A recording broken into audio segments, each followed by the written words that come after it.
You will hear a number of different recordings, and you will have to answer questions on what you hear.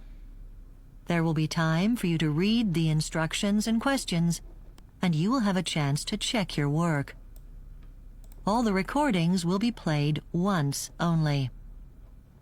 The test is in 4 parts. Write all your answers in the listening question booklet. At the end of the test, you'll be given 10 minutes to transfer your answers to an answer sheet. Now turn to Part 1 on page 2 of your question booklet.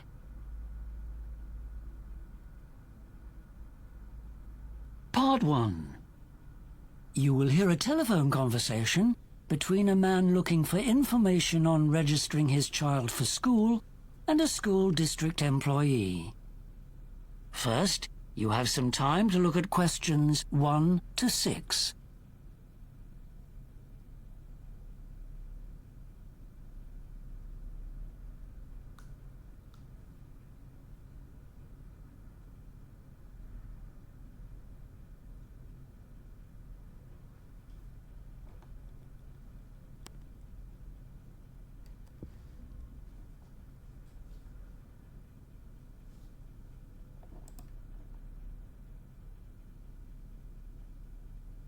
Now listen carefully and answer questions 1 to 6.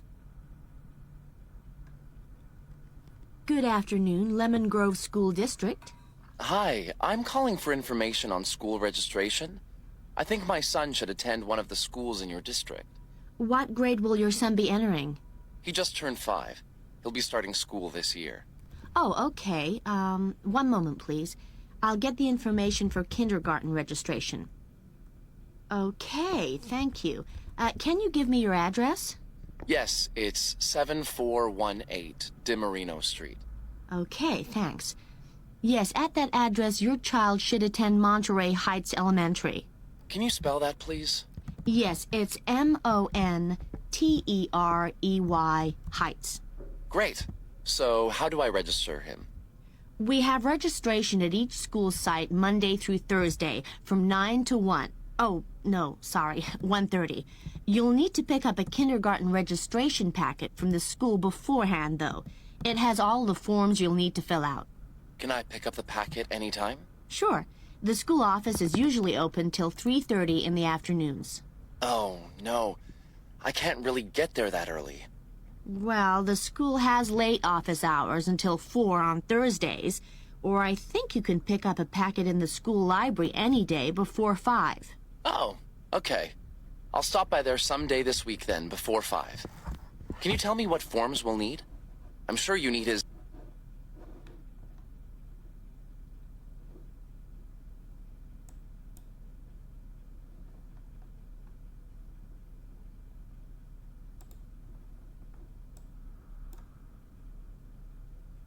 IELTS Listening, Version 1. There will be time for you to read the instruction in 4 sections. Answers to an answer sheet. Section 1. You will hear a telephone conversation between a man who's finding out about a preschool for his young daughter and a woman who works there. First, you have some time to look at questions 1 to 5 on page 2.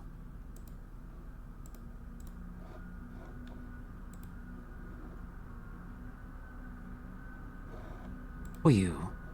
On this occasion only, the conversation relating to this will be played first. Good morning, Riverdale Preschool. Sally speaking. Hello, my name's Robert. I've got a 4-year-old daughter called Susie, and I'd like to get some information about your preschool, please. Sure, Robert. Well, Susie's the right age. We take 3- and 4-year-olds in classes of 20 students. The number of children in a class is 20, so 20 has been written in the space. Now we shall begin. You should answer the questions as you listen, because you will not hear the recording a second time. Listen carefully and answer questions 1 to 5. Good morning, Riverdale Preschool. Sally speaking. Hello, my name's Robert. I've got a 4-year-old daughter called Susie, and I'd like to get some information about your preschool, please. Sure, Robert. Well, Susie's the right age. We take 3 and 4-year-olds in classes of 20 students. Oh, great. And how many teachers do you have? We have 2. The first group is taught by Mrs. Oliver, and the second group is taken by Mrs. Keogh. Just a moment, I'll write that down. Could you spell the last name, please? It's an unusual one, isn't it? Yes, it's Keogh. Okay, I've got that. Now, I know the children attend for 2 or 3 days a week. That's right. The older ones, like Susie, are here for 3 days, which means 15 hours a week. The younger ones, the 3-year-olds, attend 2 days a week. That's a total of 10 hours. And what do they do during that time? Well, half the day is spent outside, and the children can run around and play games with their friends, or do a calmer activity, like painting, for example. We have a great outside play area that we're improving all the time. Yes, we were walking past the other day and Susie noticed. You've recently put in a new slide, haven't you? Yes, we're really pleased with it. It's a big one, and the children love it. And are you thinking of adding anything else outdoors? Well, we were hoping to build a playhouse, but that was too expensive. So we're now making plans for a garden where the children will be able to grow flowers and vegetables. Lovely. And what else do the children do? Well, the other half of the day is spent indoors. This year, the children seem to be very interested in music, so the teachers are doing a lot of activities related to that. Last year, there seemed to be more of an interest in dancing. Well, Susie would love either of those. The teachers may sometimes play quiet games with the children, but we always make time for a story each day. It's a very important part of the program here. Yes, of course. Before you hear the rest of the conversation, you have some time to look at questions 6 to 10 on page 2.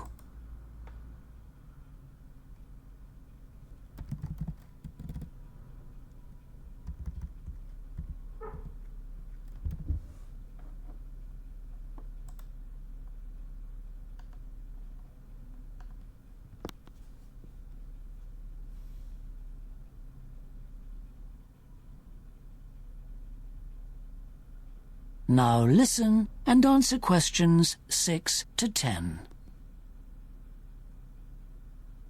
Now, I'd like to ask you about the fees, if that's okay.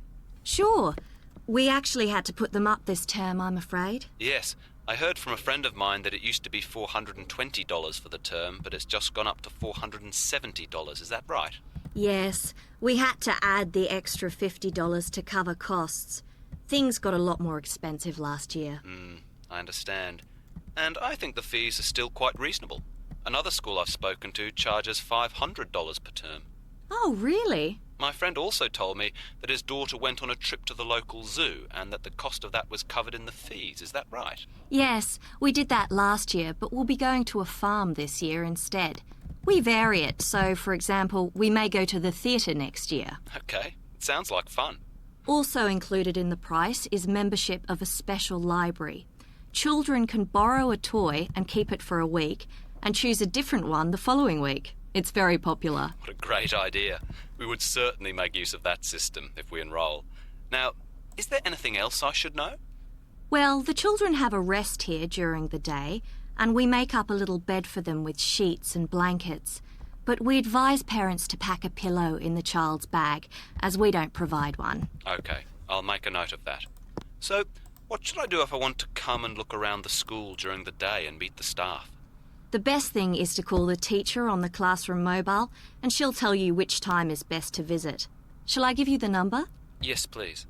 Okay, it's 0914 638 520. Thanks for all your help, Sally. And we hope to see you soon. No problem. Bye for now. That is the end of section 1.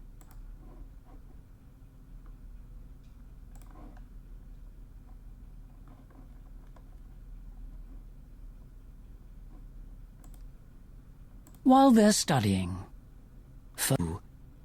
you will hear part of a talk about how students can get help finding a part-time job while they're studying. First, you have some time to look at questions 11 to 15 on page 3.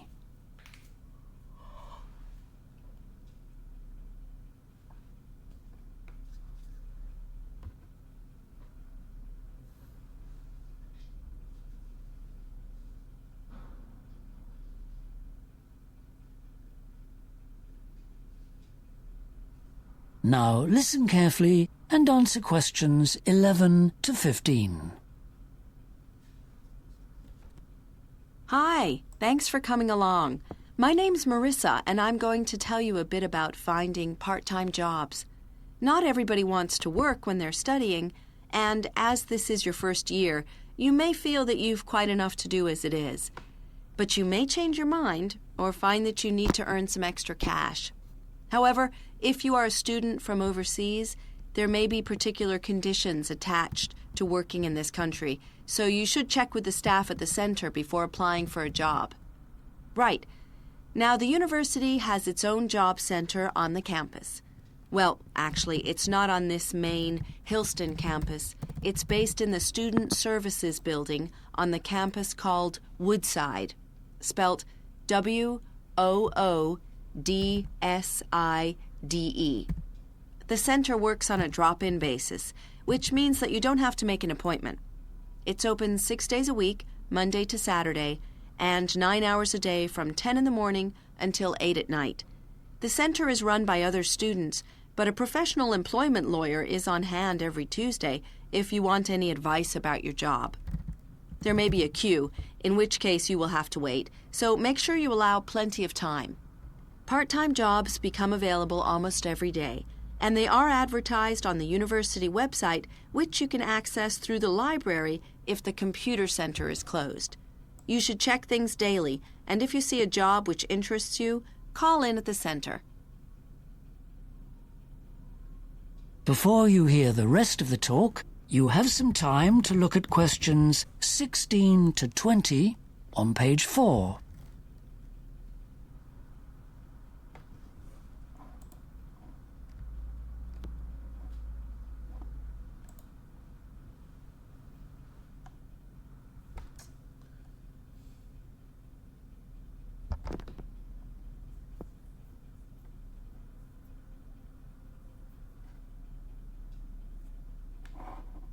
The university itself just now. To questions 16 to 20.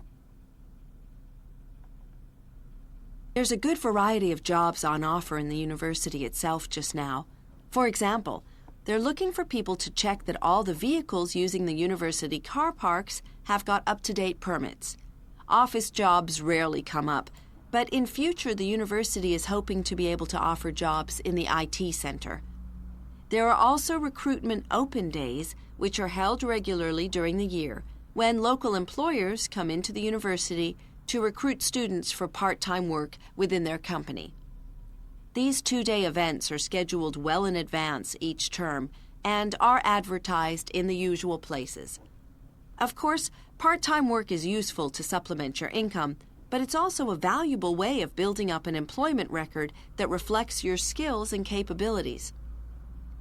One of the most common complaints of graduates leaving university is that many jobs require proven experience.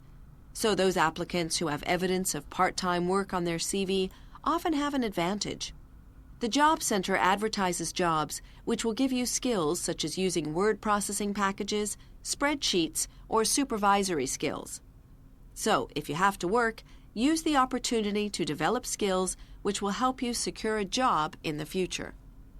Now, what about the financial side of things? Well, students who work part-time can no longer expect to be paid cash. An employer will deduct tax from what you earn, but depending on your own individual circumstances and how much you earn in a year, you should be able to reclaim some of this. You may also have to contribute towards an insurance scheme, but you must ask your employer about these deductions. You should also check whether you will be paid weekly or monthly, and if you work extra hours, what your overtime rate will be. It's also necessary to make sure that your employer knows that you may only be able to work during term time. Communication between you and your employer is very important, but don't expect all employers to use email. If you are ill or cannot get into work for whatever reason, make sure your employer knows in good time. That shouldn't be a problem now that everyone has a mobile phone. And if you decide to leave the job, you should make sure you put this in writing. Some employers require a month's notice, even for a part-time job. So, what sort of work can you expect to find? Well, as I said earlier, there is a... That is the end of section 2. You now have half a minute to check your answers.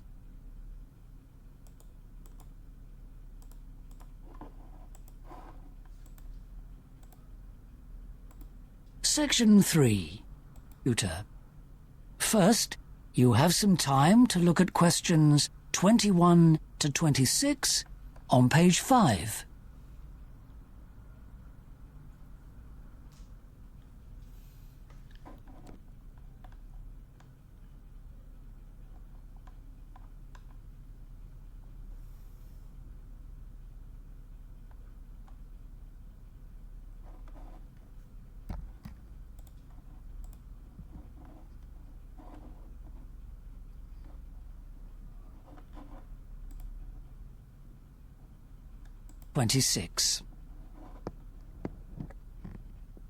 Hello, John. Come in and sit down.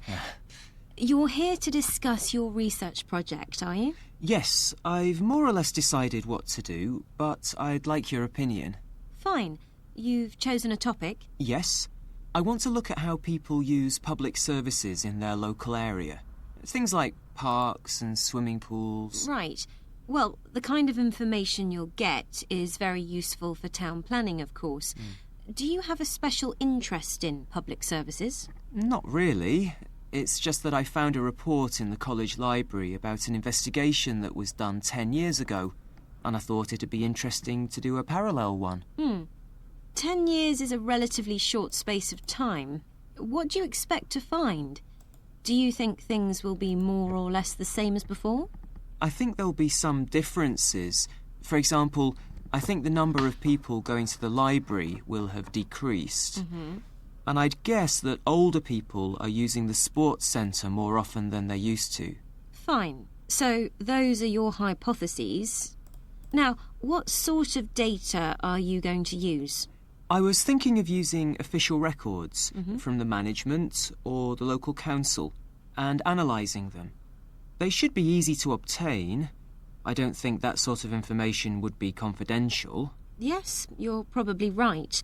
There might not be as much information as you'd like, but it'd certainly be the easiest kind of data to work with. But have you considered using a questionnaire as well? It's okay to get data from more than one source? Absolutely. It's a bonus. You've already done the module on questionnaire design, haven't you? And it'll be good to get experience, because next year you'll have to do something similar for your final dissertation, on a bigger scale. Okay. And what are the variables you'll be looking at? Are you going to look at people's level of education? Whether they have a degree, for example? I hadn't planned to. Do you think I should? Well, you might see some interesting patterns. Okay. And that'll tie in nicely with my plans to analyse the kind of work people do. What about the size of your sample? Have you got any thoughts on the number of questionnaires you might send out? The previous study surveyed 120 people. I don't think I can really analyse more than 50 working by myself, so I should probably distribute about 80 questionnaires altogether to allow for wastage. Do you think that's enough? Definitely. I know that your project guidelines recommend a minimum of 100, but that's an ideal number, and you're working by yourself. And anyway, this assignment is mainly about giving you practice in research methods. Right. Before you hear the rest of the discussion, you have some time to look at questions 27 to 30 on page 6.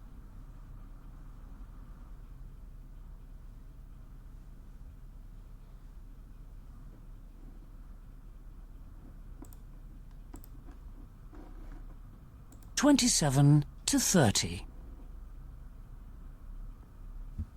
And think of ways you can encourage people to actually complete the questionnaire. For example, to make sure that your questions make sense, you should try them out beforehand. OK, that's no problem. My friends will help. Good. Sometimes you get unpredicted responses and you have to rephrase a question. And I know that you usually get a better return if you deliver questionnaires in person, but there'll be too many. But I could enclose a stamped envelope for the return post. It's a bit expensive, but I think it'd be worth it. Yes, good. Some people say that another way of increasing returns is to make the questionnaires anonymous, but usually people put their names on anyway, so I don't think that would make much difference. OK. And can you give me a bit more advice about the questionnaire? Would it be a good idea to have a short paragraph at the top explaining what I'm doing and why? Definitely. And don't forget, you'll need to get a bit of information about your subjects, what age group they're in, and perhaps how long they've lived in the area. So you'll need questions for that. Yes. I suppose that'll mean it takes a bit longer to complete, but... Should I give them my phone number in case there's anything they're not sure about? I wouldn't if I were you, no. OK. And do I have to use open-ended questions as well as closed questions? I know the books say it's better to have a mixture.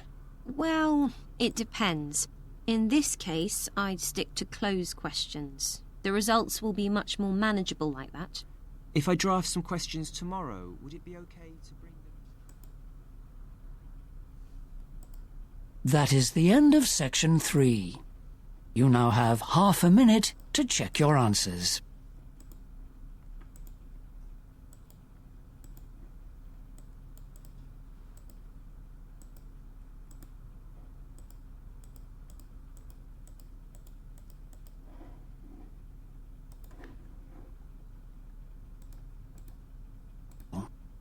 First, you have some time to look at questions 31 to 40 on pages 7 and 8.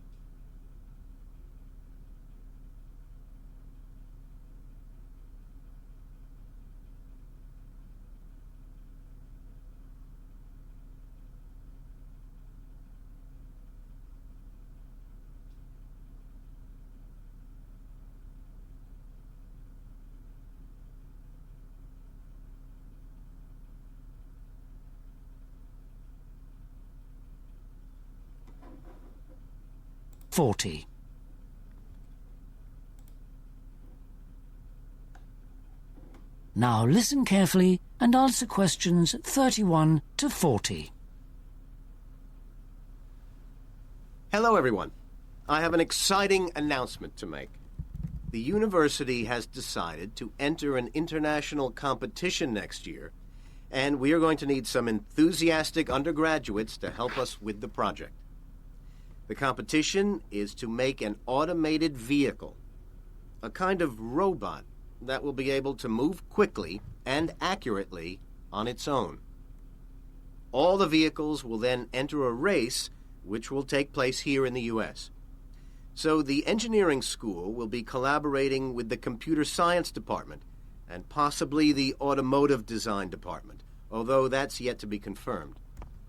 What they have to do is try to design an automated vehicle which will be able to complete the course. To give you an idea of how tough this race is, one vehicle last year only managed 12 kilometers of the 280-kilometer stretch of California desert that forms the racetrack. The vehicles in the race must cover the whole distance without a human driver and, quite autonomously, identify and steer around corners and avoid unexpected hazards, things like rocks, for example. It's a challenging task, because there are lots of obstacles of this kind along the route. As I said, in last year's event, the most successful vehicle only drove 12 kilometers. Then its team decided to deactivate it because it had gotten too near a cliff. In the race held earlier this year, there still wasn't a winner, but they did much better, and there was one design which we will be analyzing carefully in seminars. Its strength was in its onboard technology. That particular vehicle built a three-dimensional picture of its surroundings using video cameras and lasers. It was equipped with 7 laptop computers, which analyzed the incoming information 10 times a second. And it drove along at a comfortable 55 kilometers per hour. The design details have been published, so we hope to learn from them and go on to make ours even better for next year's competition. The competition is open to all universities, and there's a prize of $2 million for the winner. But it's really about more than that. The sponsors are hoping to see innovative design ideas that they can transfer into commercial production. You'll get a lot out of this project as well, in terms of working as a team and broadening your knowledge of the subject. The key to winning is unlikely to be anything to do with what the vehicle looks like. Programming skills will decide who eventually wins first prize. The design will need technological expertise in this area above all, and that's what the team who work on the project will need to focus on. I'll be handing out some scientific reports about this year's vehicle shortly. It's interesting to read that even after months and months of planning, building, and trials, many of the teams were amazed that the vehicles did what they wanted them to do at all, because so many things can go wrong on the day. So even though no vehicle actually completed the course, they were pleased they got as far as they did.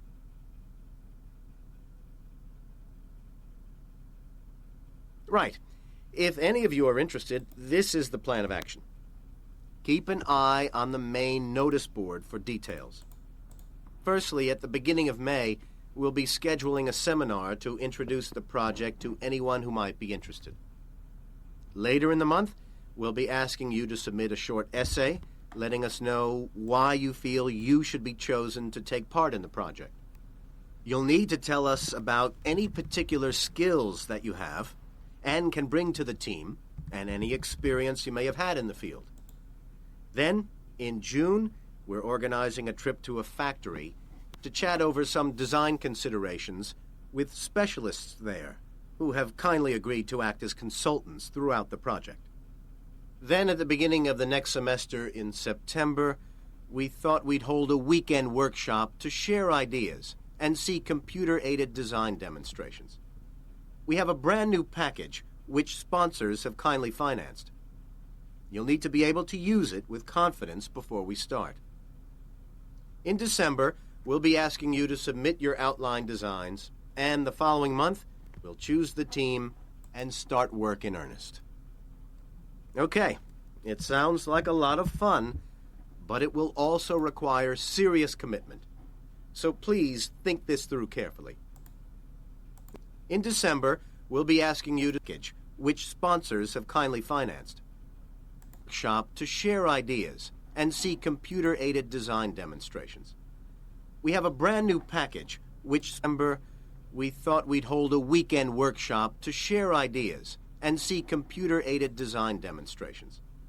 We have a brand new package, which sponsors have kindly financed.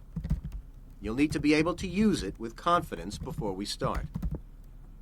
In December, at the beginning of May, we'll be scheduling a seminar to introduce the project to anyone who might be interested. Notice board for details. Firstly, at the beginning of May, we'll be scheduling a seminar to introduce the project to anyone who might be interested. Later in the month, we'll be asking you to submit a short essay, letting us know why you feel